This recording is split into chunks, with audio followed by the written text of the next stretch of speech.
नमस्कार, मैं हूं सैयद सुहेल। आपको भारत की बात बताता हूं। उम्मीद करता हूं आप सभी पूरी तरह से फिट होंगे और बहुत बहुत सेहतमंद होंगे। आइए आपको बताते हैं आज आपके लिए क्या है खास। सबसे पहले आज हम बात करेंगे आज की पहली बड़ी खबर की, और पहली बड़ी खबर है बेइज्जती से तिलमिला गया है पाकिस्तान। पाकिस्तान के साथ भारत ने मैच तो खेला, लेकिन हाथ नहीं मिलाया किसी खिलाड़ी ने। यह बात पाकिस्तान को चुभ गई है। दूसरी तरफ हार के बाद पाकिस्तान में टीवी टूटने लगे, लोग सड़कों पर उतरे और गुस्सा है पाकिस्तान में अपने खिलाड़ियों के खिलाफ। अगली खबर जिस पर हम बात करेंगे, बताएंगे आपको पाक की बॉयकॉट की गीदड़ भभकी है। पाकिस्तान बेइज्जती के बाद अब कह रहा है कि वो एशिया कप से बॉयकॉट कर देगा, लेकिन पाकिस्तान ने ऐसा क्या कर दिया कि उस पर जुर्माना लग सकता है। तीसरी बड़ी खबर जो हम आपको बताएंगे आज की, वो ये कि वक्फ पर फैसला आ गया है, क्या बदला है आपको बताऊंगा। देश में अलग अलग जगह प्रदर्शन हुए वक्फ कानून के खिलाफ, और समर्थन में भी प्रदर्शन हुए। सुप्रीम कोर्ट में लंबी सुनवाई हुई और आज वक्फ कानून पर फैसला आया है। क्या है सुप्रीम कोर्ट के फैसले में, सीधे सरल तरीके से आपको बताऊंगा जो आपको समझ आए। लेकिन आखिर वक्फ कानून पर फैसले से कहीं खुशी कहीं गम है या सब खुश हैं, यह भी आपको दिखाएंगे। अगली बड़ी खबर, चौथी खबर जिस पर हम बात करेंगे, दिल्ली बीएमडब्ल्यू कांड में एक्शन शुरू हो गया है। दरअसल दिल्ली में तेज रफ्तार बीएमडब्ल्यू कार ने एक वित्त मंत्रालय के बड़े अधिकारी को टक्कर मार दी और उनकी मौत हो गई। इसके बाद ढेरों सवाल उठ रहे हैं कि आखिर उन्हें इतनी दूर क्यों ले जाया गया, जो अस्पताल लगभग 19-20 किलोमीटर दूर था। इस वजह से क्या उनकी मौत हुई है? कौन था जो बीएमडब्ल्यू गाड़ी चला रहा था, और वित्त मंत्रालय के अफसर कौन थे, आपको बताऊंगा, और कैसे यह हादसा हुआ। अगली बड़ी खबर जिस पर हम बात करेंगे, पांचवी खबर है दिशा पर योगी की नजर। दिशा पाटनी के घर लॉरेंस गैंग के, लॉरेंस के करीबी मैं कहूंगा, रोहित गोदारा ने फायरिंग करवाई थी। कई राउंड फायरिंग हुई और कहा गया कि अनिरुद्धाचार्य के खिलाफ दिशा पाटनी की बहन ने कुछ कहा था, जिसके बाद यह फायरिंग हुई है। लेकिन योगी ने खुद दिशा पाटनी के पिता को फोन लगाया। क्या बात हुई और किसने कहा कि पाताल से भी खोज निकालेंगे गोली चलाने वालों को, इन तमाम खबरों पर करेंगे बात। शुरू करें उससे पहले हेडलाइंस।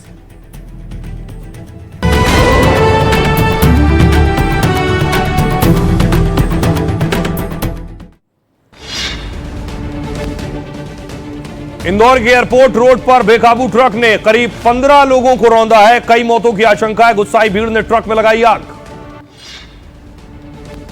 दिल्ली में बेकाबू बीएमडब्ल्यू ने ली वित्त मंत्रालय के अफसर नवजोत सिंह की जान। आरोपी महिला कार चालक गगनप्रीत हुई गिरफ्तार। पटना में दरोगा भर्ती परीक्षा को लेकर अभ्यर्थियों के प्रदर्शन पर पुलिस ने किया लाठीचार्ज। 2 साल से वैकेंसी न निकलने के खिलाफ सड़कों पर उतरे थे। प्रधानमंत्री मोदी ने पूर्णिया एयरपोर्ट का उद्घाटन कर बिहार को दी 40,000 करोड़ की सौगात। बोले कांग्रेस आरजेडी वाले बिहार की तुलना बीड़ी से करते हैं। राहुल गांधी ने पंजाब में बाढ़ प्रभावित इलाकों का दौरा कर किसानों से मुलाकात की। अमृतसर के गोल्डन टेंपल में मत्था टेका।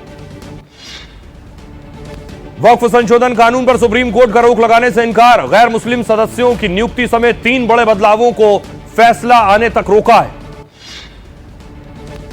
सुप्रीम कोर्ट ने कहा बिहार में वोटर वेरिफिकेशन में गड़बड़ी मिली तो रद्द कर देंगे एसआईआर। 7 अक्टूबर को अगली सुनवाई के बाद जो फैसला होगा वो पूरे देश पर लागू होगा। नेपाल में सुशीला कार्की कैबिनेट में 3 मंत्रियों की एंट्री हो गई है। कुलमान घिसिंग को ऊर्जा और शहरी विकास मंत्रालय का प्रभार मिला है। लंदन में अप्रवासी विरोध प्रदर्शन को लेकर संघ प्रमुख मोहन भागवत का तंज। कहा भारत को बांटने की बात करने वाला इंग्लैंड खुद बंटने की हालत में है। झारखंड के हजारीबाग में सुरक्षा बलों से मुठभेड़ में 3 नक्सली ढेर हुए। 1 करोड़ का इनामी नक्सली सहदेव सोरेन भी मारा गया। निलंबित आईएएस पूजा खेड़कर की मां के खिलाफ ट्रक ड्राइवर को बंधक बनाकर पीटने के आरोप में केस दर्ज हुआ है। जांच करने गई पुलिस टीम पर कुत्ते छोड़ने का भी आरोप। मुंबई एयरपोर्ट पर कस्टम विभाग ने किया जानवरों की तस्करी करने वाले रैकेट का भांडाफोड़। 3 दिनों के अंदर 65 करोड़ की ड्रग्स भी जब्त। भारत से करारी हार के बाद एशिया कप बॉयकॉट की फिराक में पाकिस्तान। भारतीय खिलाड़ियों के हाथ न मिलाने से बौखलाए पीसीबी के मैच रेफरी पर एक्शन की मांग। उत्तर प्रदेश, मुंबई समेत देश के कई हिस्सों में भारी बारिश का दौर जारी है। अगले 3 दिनों तक पूर्वोत्तर राज्यों में भी नॉन स्टॉर्म बारिश की चेतावनी।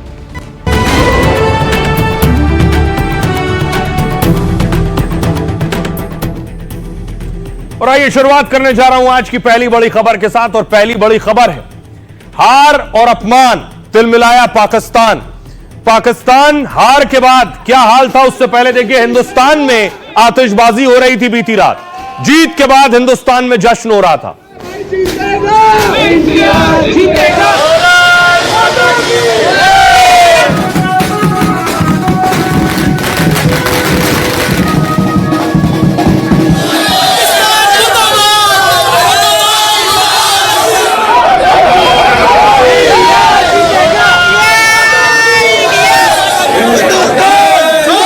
अब देखिए पूरा सीन मैं आपको समझाता हूं।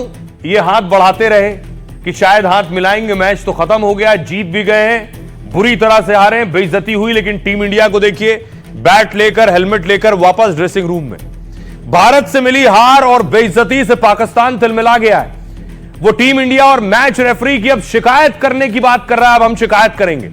पीसीबी ने एशिया क्रिकेट काउंसिल यानी एसीसी से टीम इंडिया की शिकायत भी कर दी है। हाथ न मिलाने के टीम इंडिया के फैसले की खींच मैच रेफरी पर उतार रहे हैं और मैच रेफरी एंडी पायक्रॉफ्ट को बाकी मैचों से हटाने की अपील कर रहे हैं कि मैच रेफरी को हटाओ।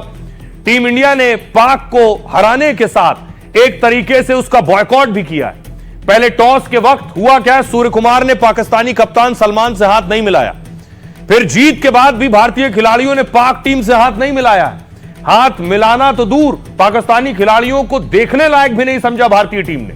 पाकिस्तान के कोच और खिलाड़ी भारतीय टीम से हाथ मिलाने के लिए ड्रेसिंग रूम तक पहुंचे। तस्वीरें मैंने आपको दिखाई, लेकिन ड्रेसिंग रूम में पहुंचते ही भारतीय खिलाड़ियों ने वहां का दरवाजा बंद कर दिया।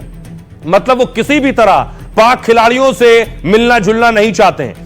पाकिस्तान इसे अपनी तौहीन मान रहा है और भारतीय खिलाड़ी की शिकायत कर रहा है। पाकिस्तानी क्रिकेटर और एक्सपर्ट इसे खेल भावना और नियमों का उल्लंघन बता रहे हैं, लेकिन आईसीसी यानी अंतर्राष्ट्रीय क्रिकेट के नियमों में ऐसा कोई प्रावधान नहीं है कि जो टीम खेल रही है वो हाथ मिलाकर ही जाएगी और आकर भी हाथ मिलाएगी।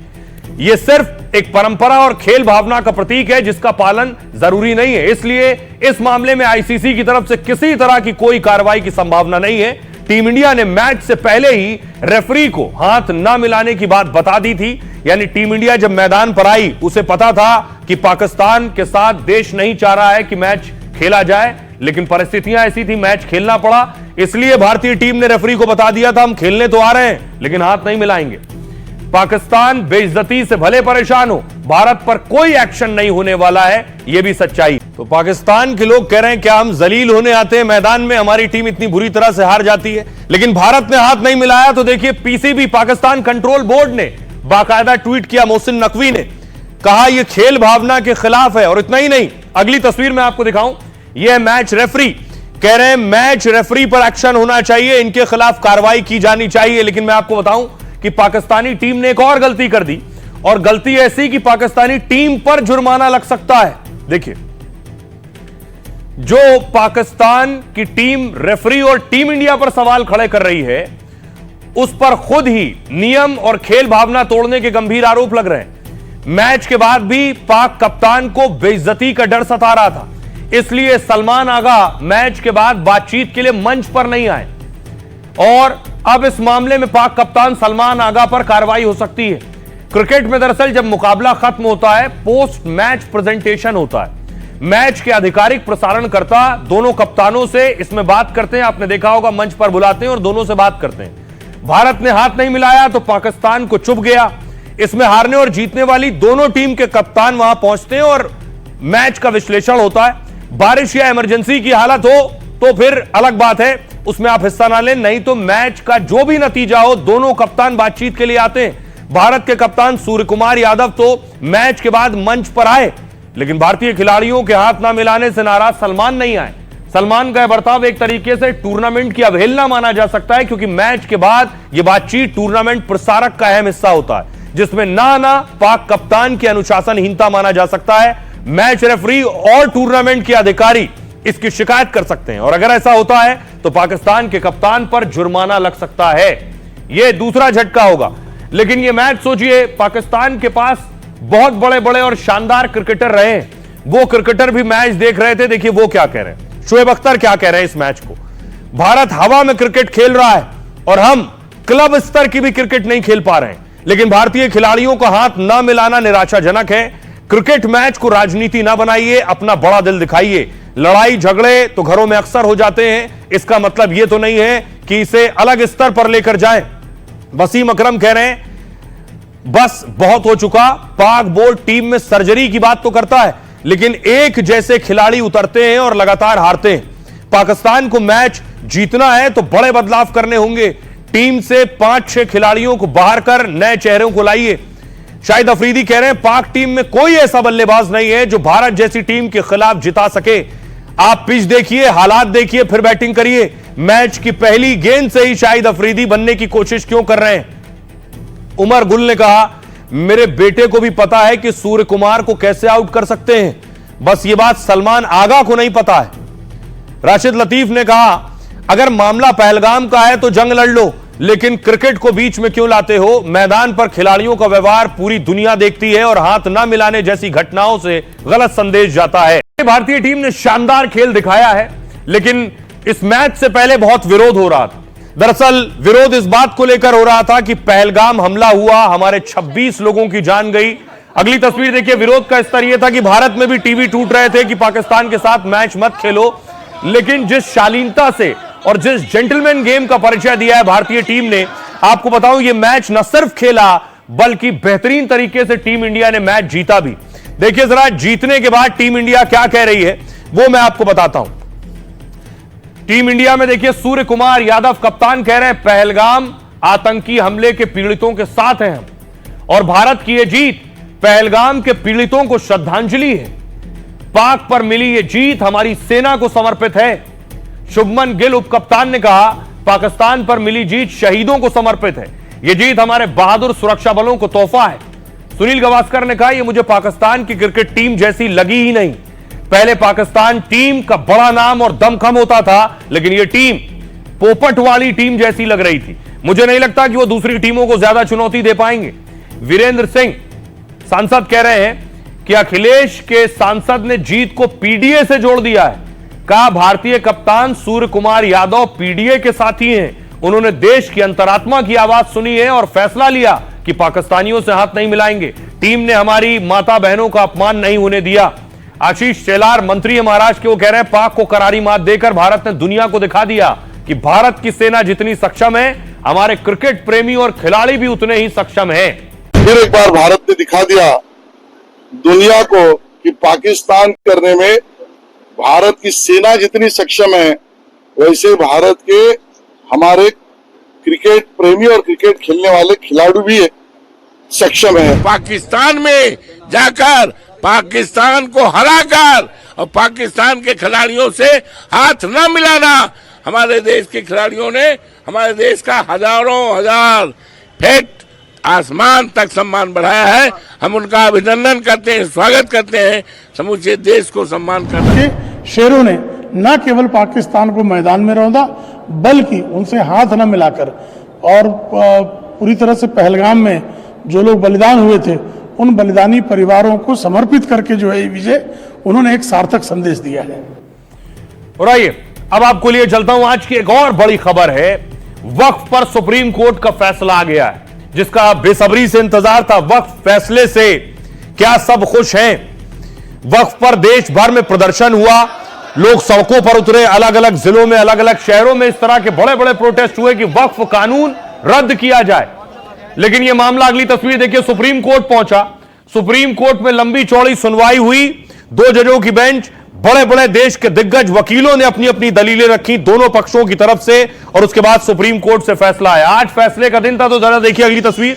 कोर्ट में भारी सुरक्षा इंतजाम किए गए थे, भारी सुरक्षा बल तैनात थे चप्पे चप्पे पर। यह सुप्रीम कोर्ट की तस्वीर आप देख रहे हैं, सिक्योरिटी खासी टाइट थी।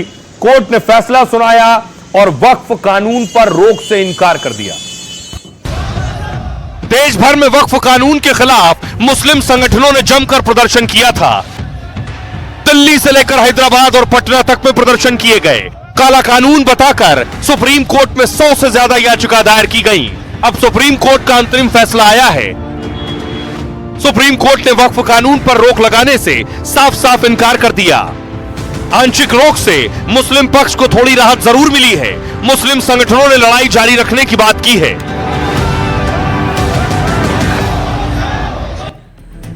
और आइए अब आपको बताऊं आज सुप्रीम कोर्ट में हुआ क्या।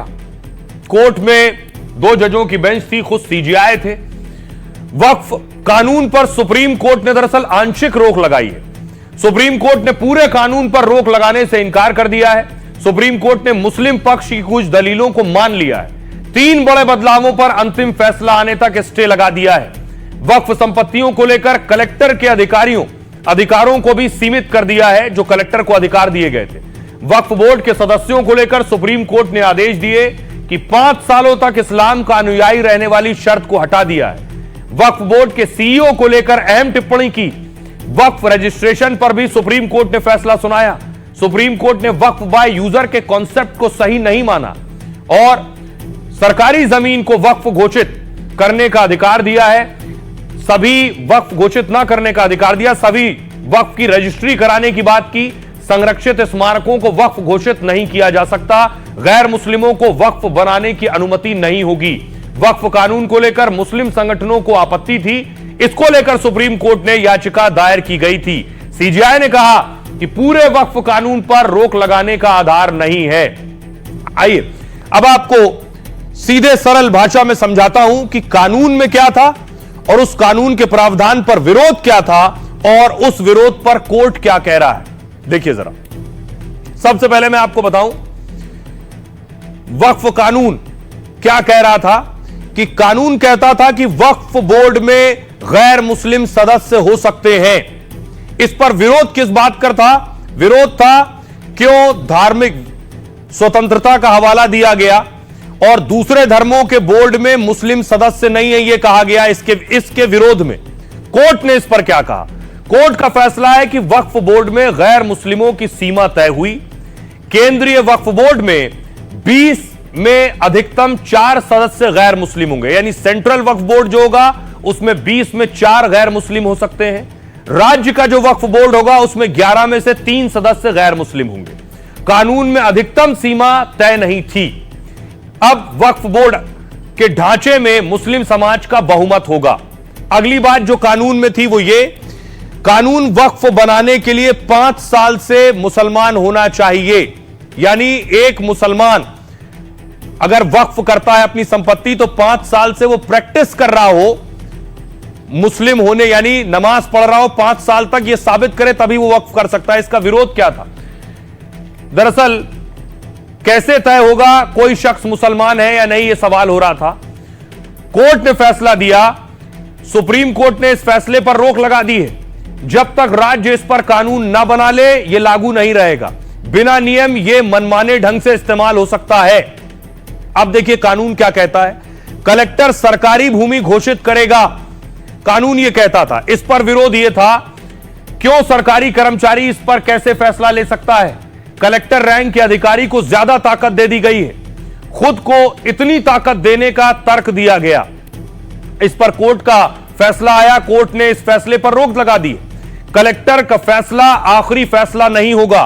वक्फ ट्रिब्यूनल या कोर्ट प्रॉपर्टी का वेरिफिकेशन करेगा। एक और कानून था वक्फ बाय यूजर, यानी जो जिस संपत्ति को इस्तेमाल जब से कर रहा है, भले रजिस्ट्रेशन ना हो, अगर वक्फ इस्तेमाल कर रहा है तो वक्फ का रहेगा। इस पे विरोध था क्यों कई ऐसी पुरानी संपत्ति है जिसके कागजात नहीं है। कागज ना होने से संपत्ति पर दावा कैसे किया जाएगा? कोर्ट का फैसला आया। वक्फ बाय यूजर पर कोर्ट ने राहत नहीं दी है।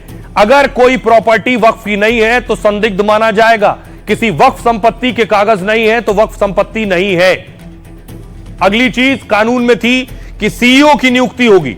इस पर विरोध था कि कई ऐसी संपत्तियां हैं जिस पर सीईओ की जरूरत नहीं। कोर्ट का फैसला है जहां तक संभव हो सीईओ मुस्लिम समुदाय का हो। हालांकि कोर्ट ने इस संशोधन पर रोक से इनकार किया है। ये सारे मुद्दे थे जिस पर फैसला आया। सुनिए क्या कुछ कह रहे हैं वकील। मान होना चाहिए 5 साल के लिए, उस प्रोविजन पे स्टे। जो सेक्शन प्रोविजो 3C का है उसमें कहा गया है कि जो प्रॉपर्टी है उनको जब तक कि ट्राइब्यूनल का डिटर्मिनेशन हाईकोर्ट के साथ नहीं हो जाता है तब तक उसमें वो स्टे रहेगा, उनको डिस्पोजेस नहीं किया जाएगा, कोई थर्ड पार्टी इंटरेस्ट नहीं क्रिएट होगा। बहुत सारे ऑब्जेक्शन लिए गए थे, बहुत सारे धाराओं पे स्टे करने की मांग की गई थी। माननीय सुप्रीम कोर्ट ने उसको नकार दिया है। केवल उनको इतनी रिलीफ मिली है कि जो नए वाले कानून में व्यवस्था थी कि जो 5 साल तक प्रैक्टिसिंग मुस्लिम होगा वही वक्फ कर पाएगा, उसको माननीय सुप्रीम कोर्ट ने स्टे किया है। जो अनरजिस्टर्ड वक्फ बाय यूजर है वो एक्ट के तहत प्रोटेक्टेड नहीं था, उसके बारे में बहुत क्लियरली कोर्ट ने स्टे ऑर्डर पास नहीं किया है, लेकिन उसके बारे में कुछ कहा गया है जजमेंट में। ओवरऑल ये ऑर्डर काफी अच्छा है। चूंकि अभी इंटरिम स्टेज पर ये ऑर्डर दिया गया है, तो मैं समझता हूं कि इंटरिम स्टेज पे वक्फ के प्रोटेक्शन के लिए काफी अच्छा ऑर्डर है। एक्सट्रीमली हैप्पी, पूरा स्टे नहीं दिया गया है and only a selective stay has been given and we are very grateful to it. हमारा जो सबसे इम्पोर्टेंट ये वक्फ बाय यूजर का ही था, क्योंकि वक्फ बाय यूजर के खिलाफ उसी माध्यम से हमारा पूरा गांव छीना गया था। और आइए मैं आपको बताऊं, इसमें लंबी चौड़ी दलीलें चली, देश के बड़े बड़े वकील पैरवी कर रहे थे। देखिए कौन कौन से वकील सुप्रीम कोर्ट में दलीलें दे रहे थे, जिसमें कपिल सिब्बल, अभिषेक मनु सिंघवी और राजीव धवन। वक्फ संशोधन के खिलाफ 100 से ज्यादा याचिका दायर की गई थी। सुप्रीम कोर्ट ने 5 मुख्य याचिकाओं पर सुनवाई की और इसमें ओवैसी की याचिका भी शामिल थी। याचिकाकर्ता की तरफ से दिग्गज वकीलों की टीम ने दलील दी। अब देखिए केंद्र सरकार की तरफ से सॉलिसिटर जनरल तुषार मेहता पेश हुए थे इस मामले में। इस मामले में 20 से 22 मई तक लगातार 3 दिन सुनवाई हुई। 22 मई को कोर्ट ने फैसला सुरक्षित रख लिया था। अब देखिए सुप्रीम कोर्ट की 2 सदस्यीय बेंच ने फैसला सुनाया है इस पर। सीजेआई जस्टिस बीआर गवई और जस्टिस ऑगस्टिन जॉर्ज मसीह की बेंच ने फैसला सुनाया। सुनिए फैसला आने के बाद क्या कुछ कह रहे हैं सियासतदान। जो इंटरिम ऑर्डर आया है, इससे जो कानून मोदी सरकार ने बनाया है, इससे वक्फ प्रॉपर्टीज का तहफ्फुज नहीं होगा, प्रोटेक्शन नहीं होगा, वक्फ प्रॉपर्टीज में कोई डेवलपमेंट नहीं आएगा। तो इसीलिए हम उम्मीद करते हैं कि सुप्रीम कोर्ट जल्द से जल्द जो भी जरूरी इक़दाम करना है वो सुप्रीम कोर्ट करे। वक्फ अमेंडमेंट एक्ट में जो प्रावधान है वो संपूर्ण रूप से पूरे मुस्लिम कौम के लिए फायदा पहुंचाने वाला है।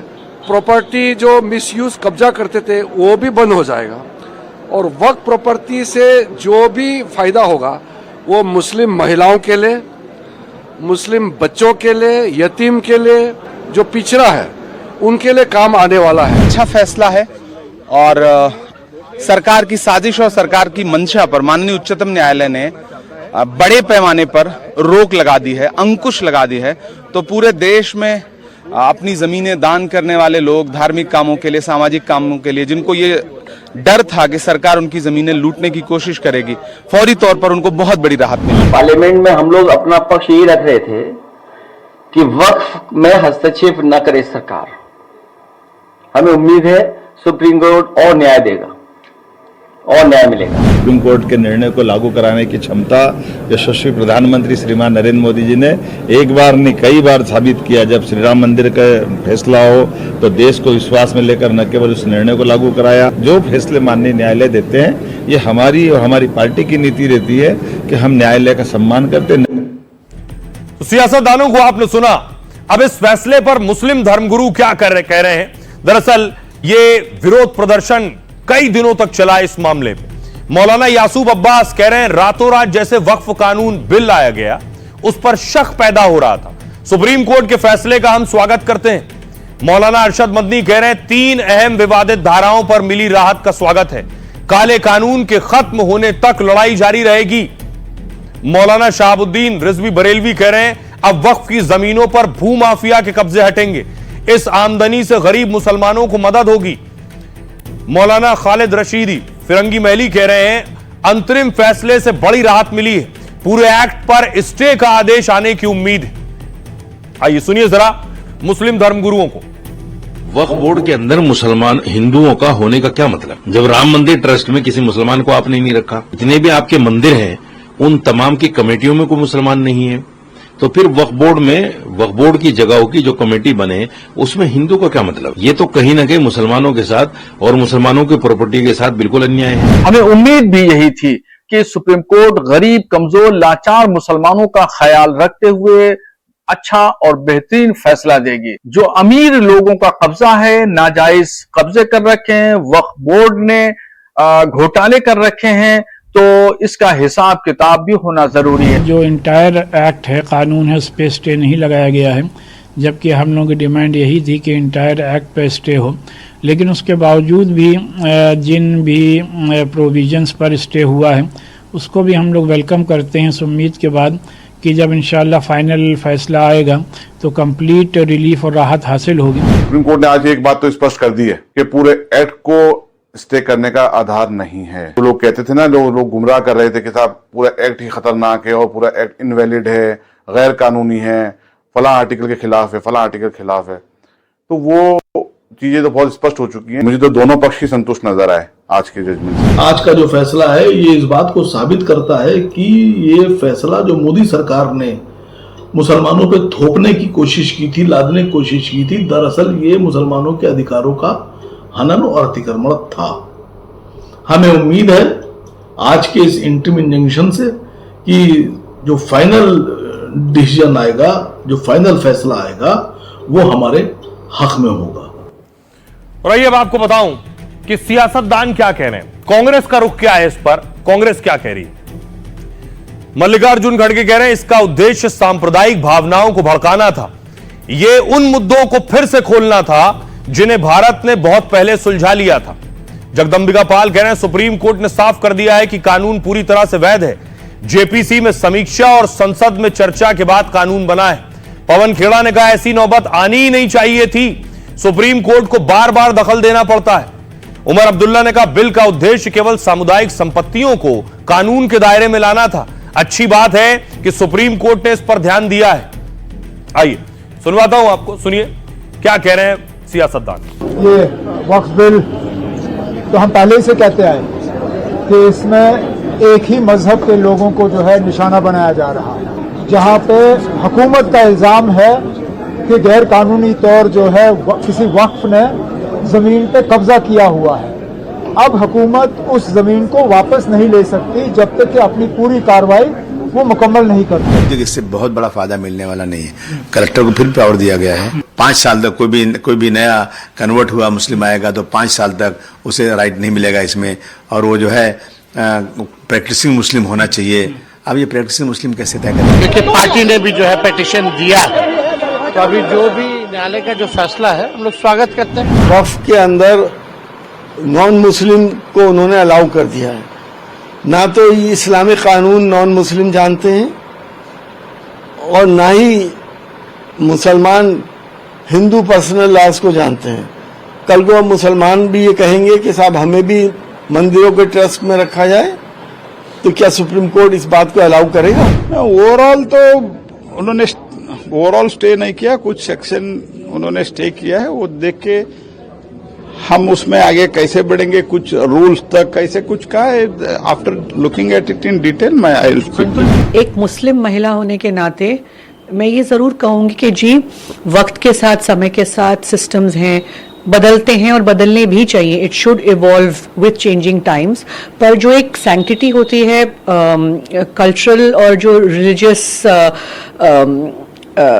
स्ट्रक्चर की, उसको मेंटेन करना बहुत ही आवश्यक है।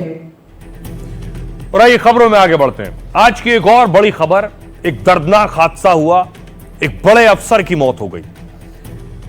बेकाबू बीएमडब्ल्यू ने अफसर को रौंद दिया है। तस्वीर आपको विचलित कर सकती है, यह उल्टी पड़ी है बीएमडब्ल्यू गाड़ी जो आप देख रहे हैं। इस तेज रफ्तार बीएमडब्ल्यू ने वित्त मंत्रालय के एक बड़े अफसर को टक्कर मार दी और उनकी मौत हो गई। हादसे के बाद की तस्वीरें आप देख रहे हैं, बाइक पड़ी हुई है, आगे तस्वीर आपको विचलित कर सकती है इसलिए धुंधली की है।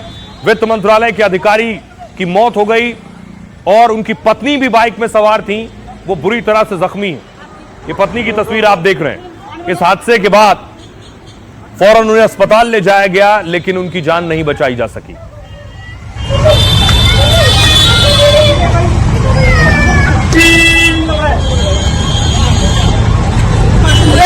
चल आगे ले।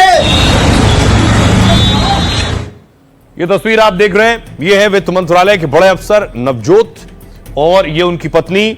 नवजोत बाइक चला रहे थे, पत्नी पीछे बैठी थी, नजदीक में गुरुद्वारे तक गए थे, इसलिए घर से बाइक पर निकल गए, लेकिन नहीं पता था कौन सी बेकाबू रफ्तार बीएमडब्ल्यू आ रही है। तस्वीर में आपको दिखाऊं, ये आप देख रहे हैं वित्त मंत्री निर्मला सीतारमण के साथ नवजोत साहब की तस्वीर है। फाइनेंस मिनिस्ट्री से जुड़े हुए थे, डिप्टी सेक्रेटरी थे, तस्वीरों में आप देख रहे हैं। और यूएन में भी भारत का पक्ष रख चुके हैं। ये उनकी यूएन की तस्वीर है। जैसे ये जानकारी मिली कि बेटा एक्सीडेंट में उनकी मौत हो गई है, परिवार की तस्वीर आप देख रहे हैं। परिवार में गम का माहौल है, मां बाप का रो रो कर बुरा हाल है।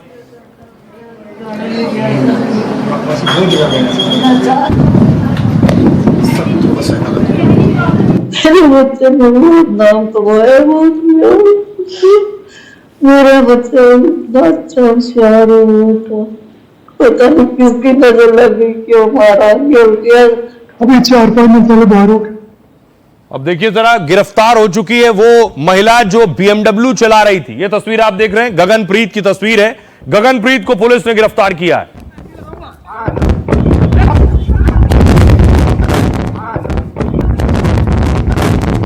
क्योंकि BMW गाड़ी पलट गई थी तो गाड़ी चलाने वाली महिला को भी चोट आई, उन्हें भी अस्पताल ले जाया गया, लेकिन उसके बाद उन्हें पुलिस ने गिरफ्तार किया।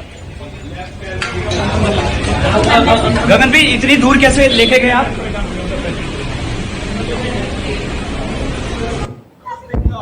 किसकी नजर लगी, क्यों मारा। भगवान किसी को ऐसी तकलीफ ना दे। इंटेंशनली उन्होंने वहां लेकर गए।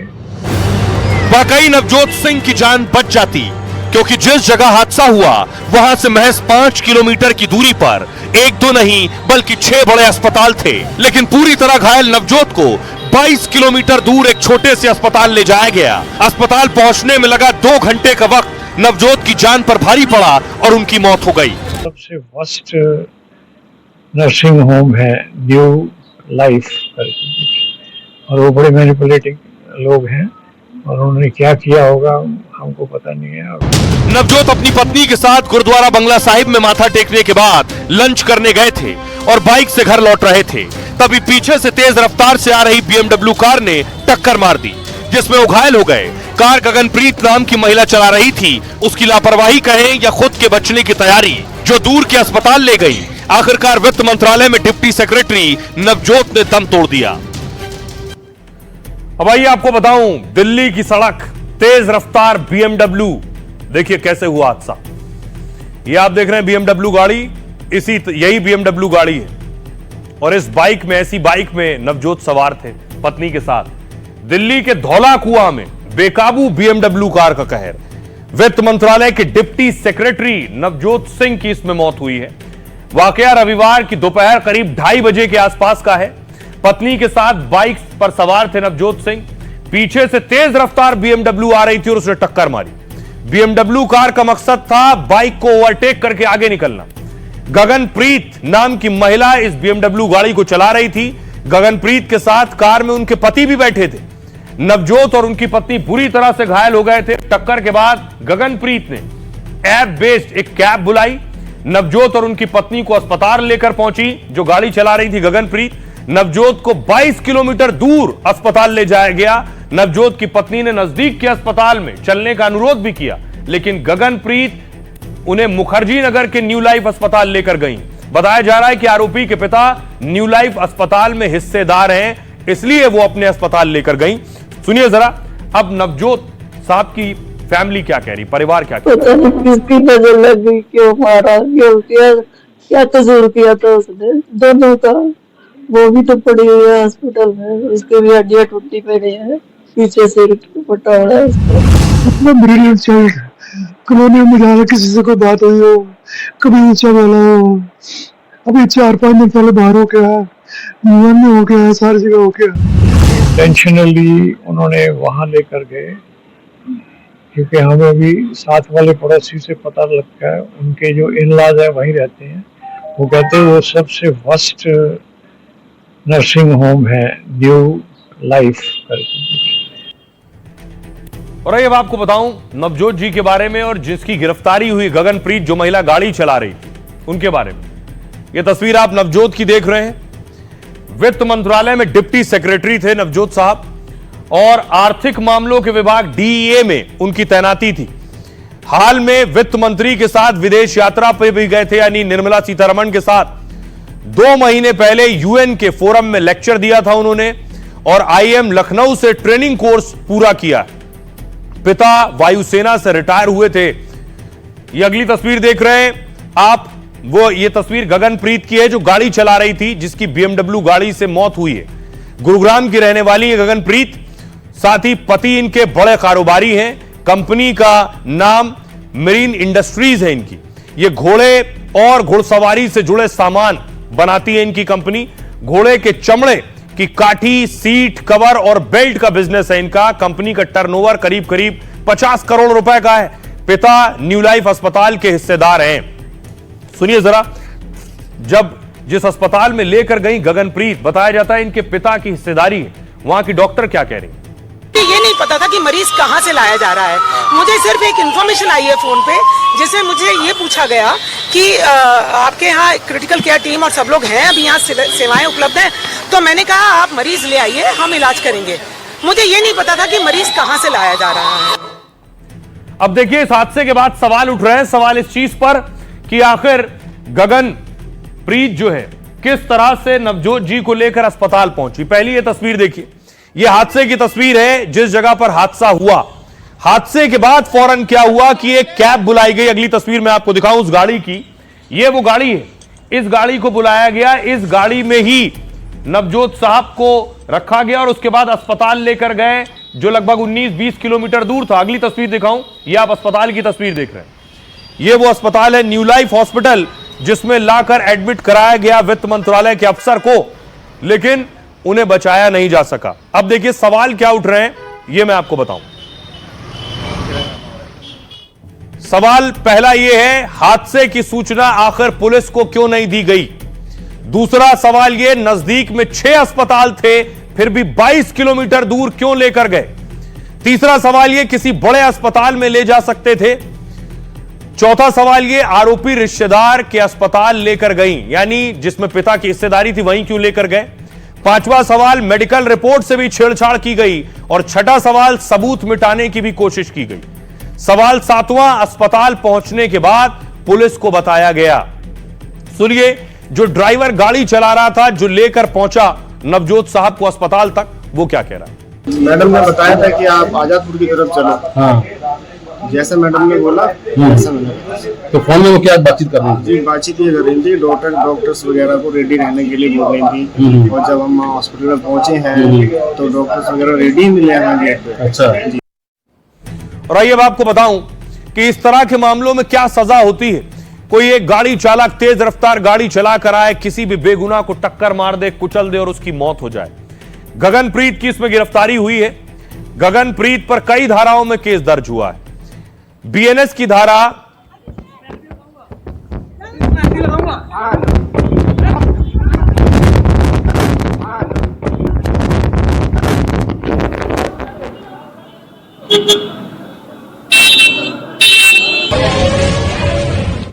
गगनप्रीत को देखा आपने, जिनकी गिरफ्तारी हुई है, लेकिन अब देखिए उन पर कई धाराओं में केस दर्ज हुआ। BNS की धारा 105 कहती है उम्र कैद या 5 से 10 साल तक कारावास हो सकता है। इसमें BNS की धारा 125B लगी है, जानबूझकर किसी की जान को खतरे में डालना, 3 साल तक की कैद या 10,000 का जुर्माना या दोनों हो सकते हैं। BNS की धारा 281 लगी है, सार्वजनिक जगहों पर तेज गति या लापरवाही से वाहन चलाना, 6 महीने तक की कैद, 1,000 रुपए का जुर्माना या दोनों हो सकता है। BNS की धारा 238A, अपराध के साक्ष्य को गायब करना, नष्ट करना या छिपाना, अधिकतम 7 साल की कैद और जुर्माना है इसमें। आइए अब आपको सुनवाता हूं, पुलिस इसमें एक्शन ले रही है, क्या कह रही है पुलिस। अपनी वाइफ के साथ, और जो एक्यूज और जो हमारे सस्पेक्ट हैं इस केस के अंदर, वो BMW बाइक में, BMW कार में थे और वो गुड़गांव में उनके हस्बैंड का अपना एक बिजनेस है। जो फर्दर इन्वेस्टिगेशन है वो अभी आगे प्रोग्रेस में है और डिटेल्स फर्दर यही इस केस की। और आइए खबरों में आगे बढ़ते हैं। आज की एक और बड़ी खबर है, पिछले दिनों उत्तर प्रदेश में फायरिंग हुई एक एक्ट्रेस के घर पर। यह तस्वीर आप देख रहे हैं दिशा पाटनी की। दिशा पाटनी के घर फायरिंग हुई थी और फायरिंग करवाने वाला गैंगस्टर रोहित गोदारा। ये वो तस्वीरें थी जब रोहित गोदारा के शूटर आए और दिशा पाटनी के घर पर गोलियां चलाकर फरार हो गए। ये देख रहे हैं घर की दीवारों पर गोलियों के निशान आपको नजर आ रहे हैं। ये बुलेट मार्क्स हैं, कई राउंड फायरिंग की गई थी।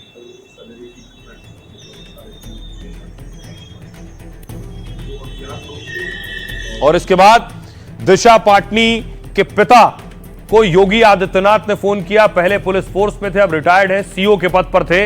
योगी ने फोन किया और दिशा पाटनी के पिता से बात की और कहा और भरोसा दिलाया कि आरोपियों को पाताल से भी ढूंढ निकालेंगे।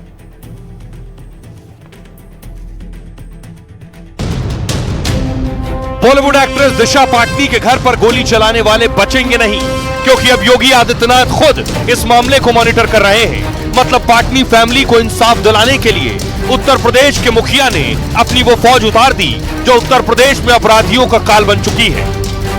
आज उत्तर प्रदेश पुलिस चलती है तो गुंडे और माफिया थर-थर कांपते हुए दिखाई देते हैं। महत्वपूर्ण क्लूज कुछ हम लोगों को मिले हैं। हम लोगों की जो साइबर सेल की टीम है वो भी इसमें लगी हुई है, सर्विलांस की टीम भी लगी हुई है, जो ICCC की कंट्रोल रूम की टीम है उसको भी स्पेशलाइज इसी काम के लिए लगाया गया है।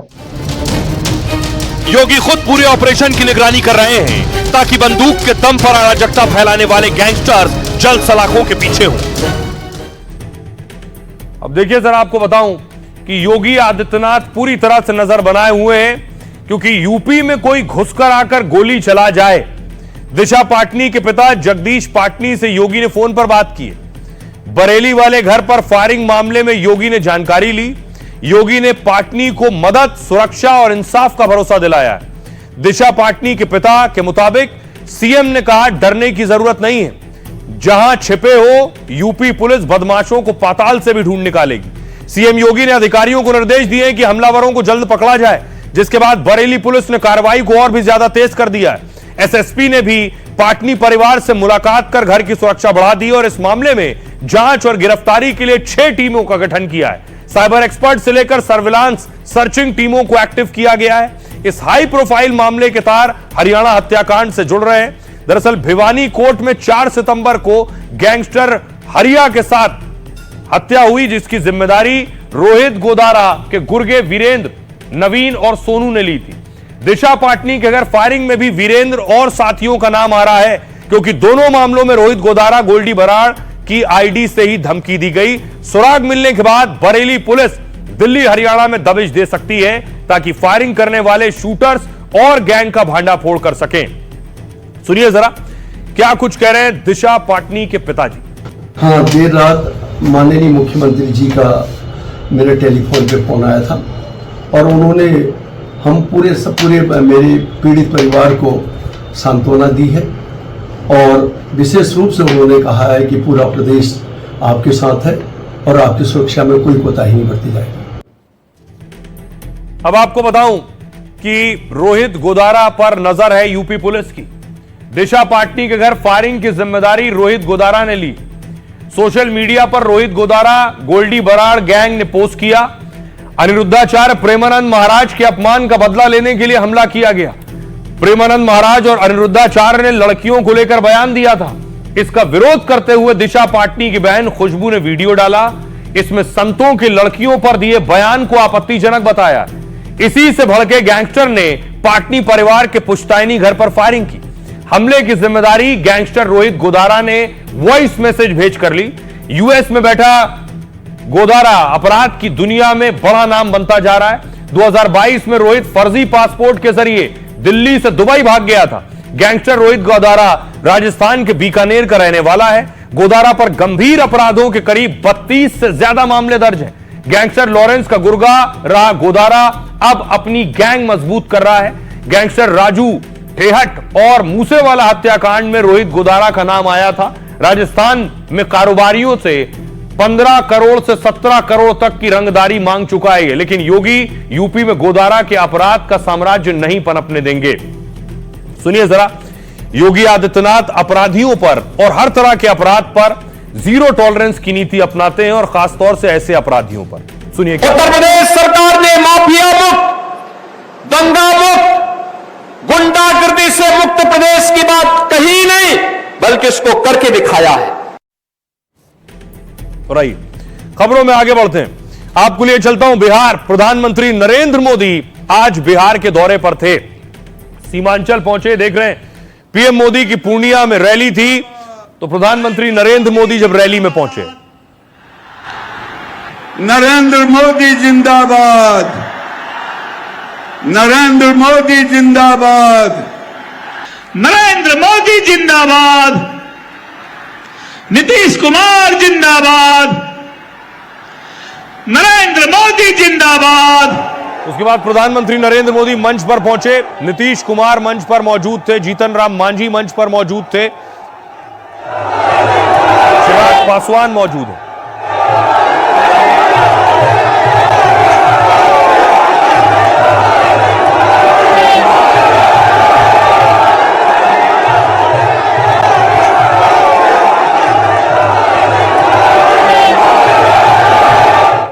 प्रधानमंत्री नरेंद्र मोदी का सीमांचल दौरा था और प्रधानमंत्री अगर आप देखिए पिछले कुछ हफ्तों में कई बार बिहार का दौरा कर चुके हैं। अब आपको बताऊं सीमांचल में बीजेपी का जोर क्यों है। मुस्लिम बहुल है और ध्रुवीकरण की बड़ी गुंजाइश है। 4 मुस्लिम बहुल जिलों में कुल 24 सीटें हैं। घुसपैठियों के मुद्दे को पार्टी बड़ा बना रही है। यहां किशनगंज भगवा पार्टी के लिए वर्जित क्षेत्र बना हुआ है। किशनगंज में 2025 से 2020 तक बीजेपी को एक भी सीट नहीं मिली। अररिया में स्ट्राइक रेट बढ़ने की उम्मीद है। पूर्णिया स्विंग डिस्ट्रिक्ट रहा है, अच्छा प्रदर्शन यहां हो सकता है। आइए अब आपको सुनवाऊं, सुनिए जरा प्रधानमंत्री मोदी ने क्या कहा। आरजेडी कांग्रेस वालों की जमात, जरा कान खोल के मेरे बात सुन लो। जो भी घुसपैठियां हैं उसे बाहर जाना ही होगा। और अब आपको बताऊं, घुसपैठ पर बात हो रही थी और एसआईआर के मुद्दे पर बिहार में सियासत जोर पकड़ चुकी थी। एसआईआर के मुद्दे पर सुप्रीम कोर्ट में क्या हुआ देखिए। सुप्रीम कोर्ट ने कहा हम ये मानकर चलेंगे कि चुनाव आयोग अपनी जिम्मेदारियों को जानता है। अगर कोई गड़बड़ी हो रही है तो हम इसको देखेंगे। अगर कोई अवैधता पाई जाती है तो पूरी प्रक्रिया को रद्द किया जा सकता है। अदालत एसआईआर पर टुकड़ों में अपनी राय नहीं दे सकती है। फैसला सिर्फ बिहार में नहीं पूरे देश में लागू होगा। मामले की अगली सुनवाई 7 अक्टूबर को होगी। आइए सुनवाता हूं, सुनिए जरा प्रधानमंत्री नरेंद्र मोदी। कोठी क्या है, रेलवे है, जहाज है, सड़क है, क्या नहीं है। जिस तरह से प्रधानमंत्री जी ने झोली में भर कर दिया है, उसी तरह से लोग झोली में भरकर विधानसभा चुनाव में जिताए। आज दुख इस बात का हुआ, इतना बड़ा सौगात प्रधानमंत्री ने दिया, सारे जनप्रतिनिधि को बुलाया, सब आए, लेकिन मुसलमान जाति के कोई प्रतिनिधि नहीं आए। ये दुख की बात है। वो विकास विरोधी हैं, पूर्णिया के विकास का विरोधी। सीमांचल के लिए जो काम किया है ये बधाई के पात्र है। साफ है, एक हाईकोर्ट बेंच, उपराजधानी और एक इंटरनेशनल स्टेडियम का मैंने बात की, और बाढ़ से तो मुक्ति दिला दो। यहाँ बोल रहे हैं परिवार घुसपैठिया। अरे साहब, अगर घुसपैठिया आप 11 साल से ऊपर से तो आप हैं। अभी तो एसआईआर हो रहा था, कितना घुसपैठिया पकड़ा भैया। बिहार से एक और तस्वीर सामने आई है। बिहार में आज पुलिस ने लाठियां चलाई हैं। ये तस्वीर देख रहे हैं, ये दरोगा भर्ती में मौजूद थे लोग यहां और प्रदर्शन कर रहे थे 40। तो एक तरफ प्रधानमंत्री नरेंद्र मोदी सौगात दे रहे थे, दूसरी तरफ देखिए बिहार में सड़क पर लाठियां चल रही थी।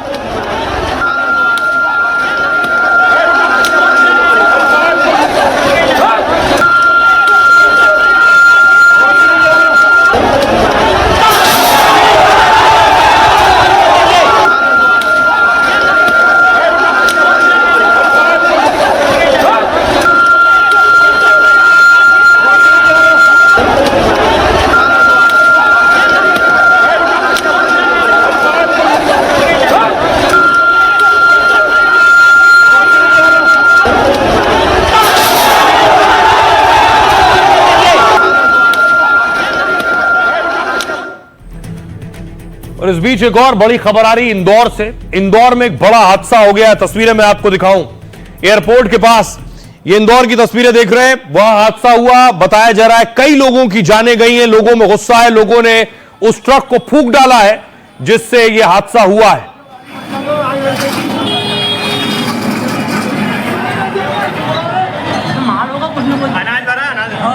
बताया जा रहा है ट्रक बेकाबू रफ्तार से आगे बढ़ रहा था और रास्ते में जितने लोग आए उन्हें कुचलता हुआ चला गया। उसके बाद स्थानीय लोग वहां पहुंच गए, जिसके बाद ट्रक को आग लगा दी है। अगली तस्वीर देखिए जरा, यह तस्वीर मैं आपको दिखा रहा हूं जहां घटना हुई है। ये तस्वीरें विचलित कर सकती हैं क्योंकि यहीं से गुजरा है वो ट्रक और जितने लोग रास्ते में आए, देखिए लोगों के शव उठाए जा रहे हैं। कई मौतों की जानकारी मिल रही है इस हादसे में। उसके बाद लोगों में बहुत गुस्सा है, पूरी तरह से उस गाड़ी को फूंक डाला, उस वाहन को जो बेकाबू रफ्तार से बढ़ा और कई लोगों को अपनी चपेट में लिया है।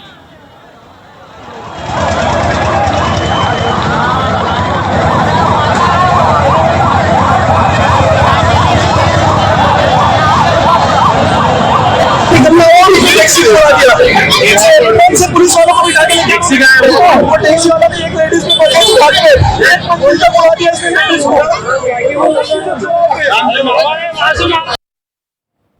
रही अब बात आपके लाइफ के फंडे की, क्या है आपके लिए खास? जो आपका जुनून है उसमें बार बार नाकामी मिल रही है तो निराश मत होइए, बस तरीके और सोच बदल दीजिए। अगर सोचिए वॉल्ट डिज्नी भी नाकामी से निराश हो जाते तो दुनिया कभी मिक्की माउस नहीं देख पाती। वॉल्ट डिज्नी को बचपन से आर्ट और पेंटिंग का बहुत शौक था, लेकिन पैसे कमाने के लिए पढ़ाई के बाद रेड क्रॉस में नौकरी करनी पड़ी। उन्होंने एम्बुलेंस चलाई और काफी दिन तक दूसरे देश फ्रांस में भी रहे, लेकिन उनका मन कार्टून और फिल्म बनाने में ही लगा था। वो नौकरी छोड़कर अमेरिका वापस आए और वॉल्ट डिज्नी कंपनी शुरू कर दी। शुरू में कंपनी को भारी घाटा हुआ, कार्टून बिक नहीं रहे थे और पेट भरने तक के पैसे नहीं मिल रहे थे। दोस्त फिल्म और कार्टून छोड़कर कुछ और करने की सलाह देने लगे, लेकिन डिज्नी मानने को तैयार नहीं थे। एक दिन वो स्टूडियो में बैठे थे, तभी उनकी टेबल पर एक चूहा चढ़ गया। डिज्नी ने उसकी हरकतें बहुत गौर से देखी और धीरे से मुस्कुराए। उस चूहे से ही उन्होंने मिकी माउस का आइडिया आया। फिर देखते ही देखते पूरी दुनिया में उनका बनाया कार्टून छा गया। बाद में उनकी कंपनी ऐसी चली कि 26 अकादमी अवार्ड का रिकॉर्ड बनाया उन्होंने। डिज्नी ने करोड़ों की कंपनी खड़ी कर दी और बड़ा फंडा दिया। अगर आप सपने देख सकते हैं तो उसे पूरा भी कर सकते हैं, बस खुद पर यकीन रखिए और बार बार नाकाम होने पर भी हिम्मत मत हारिए। तो जहां से जो अच्छा मिले उसे हासिल कीजिए। फिलहाल इतना ही। अपना और अपनों का बहुत बहुत ख्याल रखिए। रुक रहे हैं एक छोटे से ब्रेक के लिए।